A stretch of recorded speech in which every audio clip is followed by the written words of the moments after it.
Hello, my name is Jimmy and this is the 2023 BMW i7. Unlike Mercedes, which has an S-Class as well as an EQS on the completely different platform, BMW has decided to share the 7 Series and the i7, the electric version, with one platform. So let me tell you everything that you need to know about it, starting with the looks. On the front here, thanks to this Tanzanite blue, it actually looks quite good, and it hides that grille a little bit more than, well, some other colors. I love the Swarovski crystal headlamps up here. They're beautiful. This split headlamp design is definitely different for BMW, but I think it's a good direction for them overall. On the side of this specific i7, I do have these 21-inch M Sport wheels, and those look quite good. I mean, the overall side shape is actually, well, quite understated. You lose that hockey stick that you had with the previous 7 Series, but I still think it's quite elegant. And you still get the Hofmeister kink here, accented by this piece. The doors, well, quite special. You do get proximity door locks on the front, but not the rear. However, because you have comfort access, that doesn't matter. And with, well, a press of the button, the doors can automatically open for you as shown here. And that can be done with the rear doors as well. So you can open and close all 4 doors, well, with ease. But if you're closing it from the outside, I've noticed that sometimes if you press it just a little too hard, it doesn't like to close. So I kind of have to hold the door to press the button to close it, which is a little odd.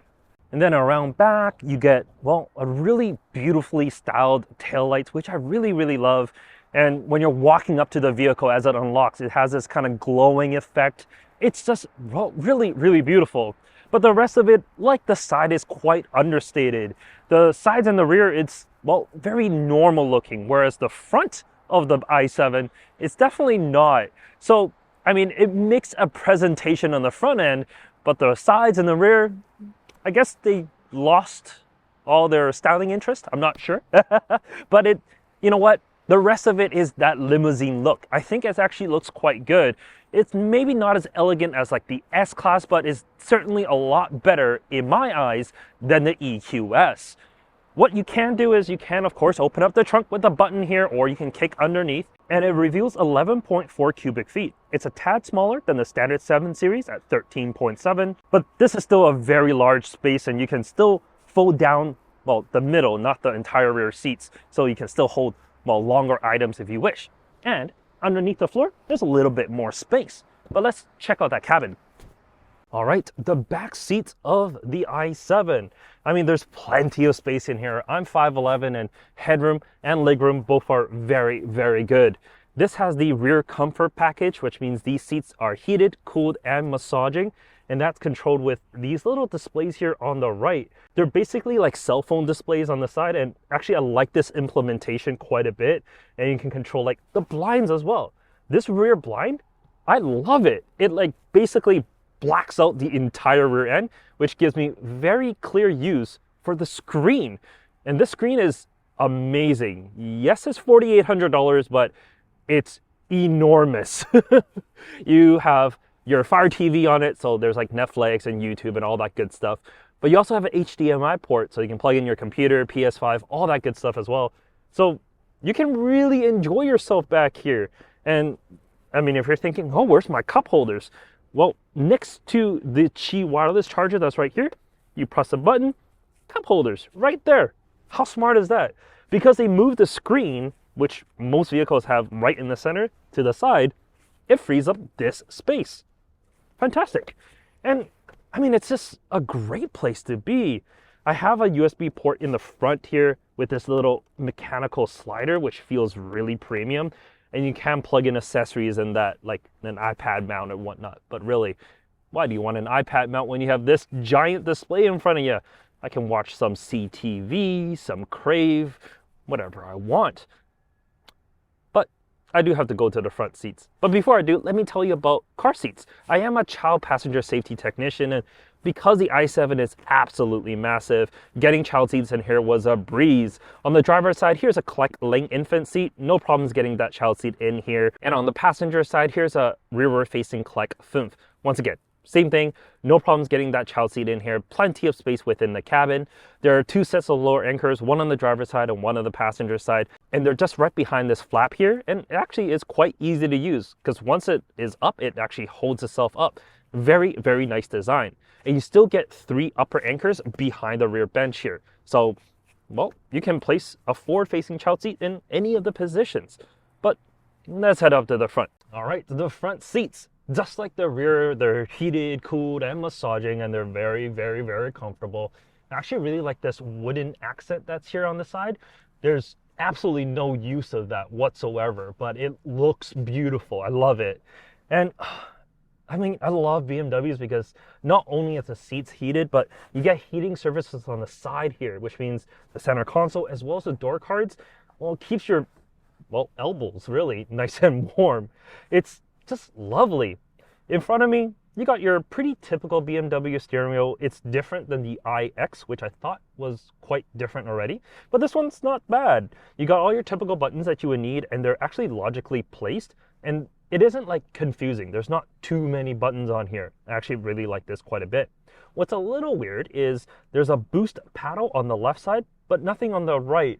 It almost seems like there should have been because, I mean, on other BMWs, that's where you get your paddle shifters.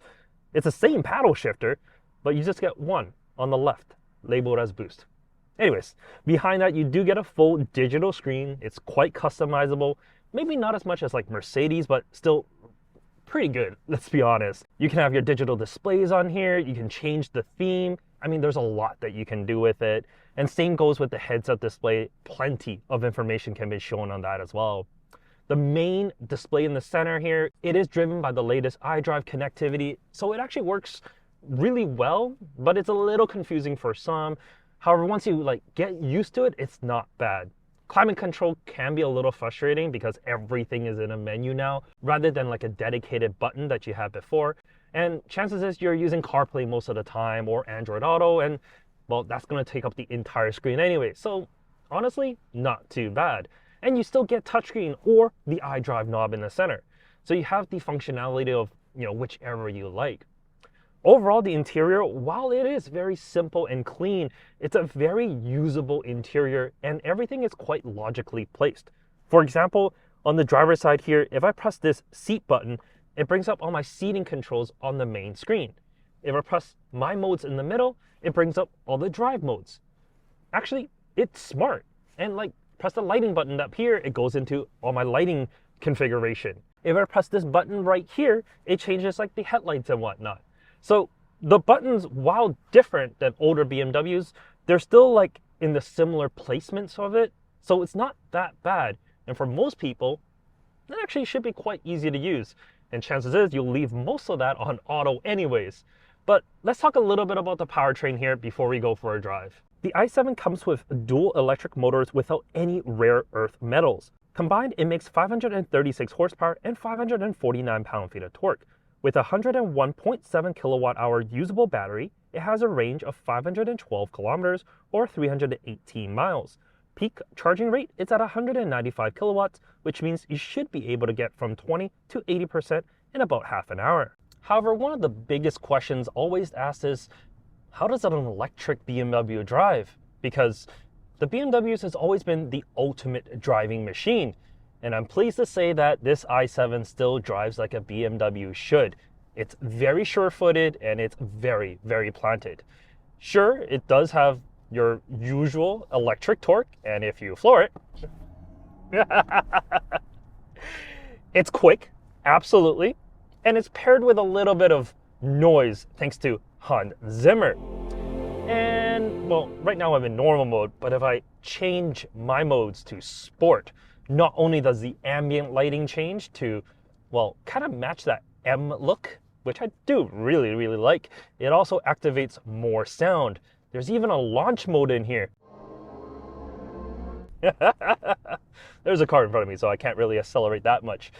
But it's as quick as you need an electric vehicle to be. No, it's not like a 1,000 horsepower Tesla or the Lucid Air. But do you really need that much horsepower? I'm sure some of you will say yes. But honestly, for day-to-day and just what this vehicle is supposed to be, this luxury barge kind of thing. I mean, it doesn't drive like a barge, trust me. It doesn't. It doesn't need that much power. What I really like is just the suspension tuning on here. Yes, it has adaptive suspension and has air suspension and all of that, but it's just so good at absorbing all the bumps and imperfections on the road, where it just makes for a much more pleasant driving experience.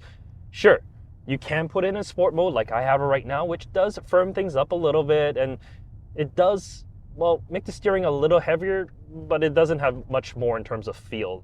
I mean, it really is the same in terms of the feel, but it is a little heavier if you like that. But what I do really, really love about it is just dynamically, the i7 drives really, really well. So it has the rear wheel steering. So at first it's a little weird, and it just feels like the back end's always skidding out. It feels like that, but it's not, obviously, because it's just, well, the rear wheel steering in the opposite direction, giving you a shorter wheelbase, making it more maneuverable than it actually should be. And actually in like parking lots and whatnot, I love it because, well, it just feels like a much smaller vehicle than it is. Once you're on the highway, the system basically can take over. The Assist Plus, well, it's almost hands-off driving. It has little sensors to look at you just to make sure your eyes are still on the road, but it can basically steer and brake and accelerate for you and change lanes as well. It's a very, very good system. Oh, speaking of very good systems, the adaptive regenerative braking on here. Like, you can control the regen with the menus. There's a bunch of different levels, but the adaptive actually is very smart. Once you get used to it after a little bit, it's able to slow your vehicle down or coast, essentially, depending on the conditions. It checks a lot of different things, and like, it just works really well. Like, I was going down a hill, and what it did is it basically engine braked for me using the regenerative braking. So I'm able to slow the vehicle down without pressing the brakes. It's exactly what I would want to do normally, but it just does it for me.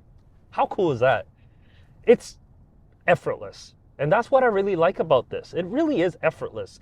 Yes, there's a lot of tech in here, and the first time you jump in, it's going to be quite overwhelming. But as much as like all the tech is brand new, it still feels like a BMW should. And that's what I really love about it. S-Spec here is basically 200,000 Canadian dollars. It's a pretty penny, let's be honest. But you can get a base model for quite a bit less than that.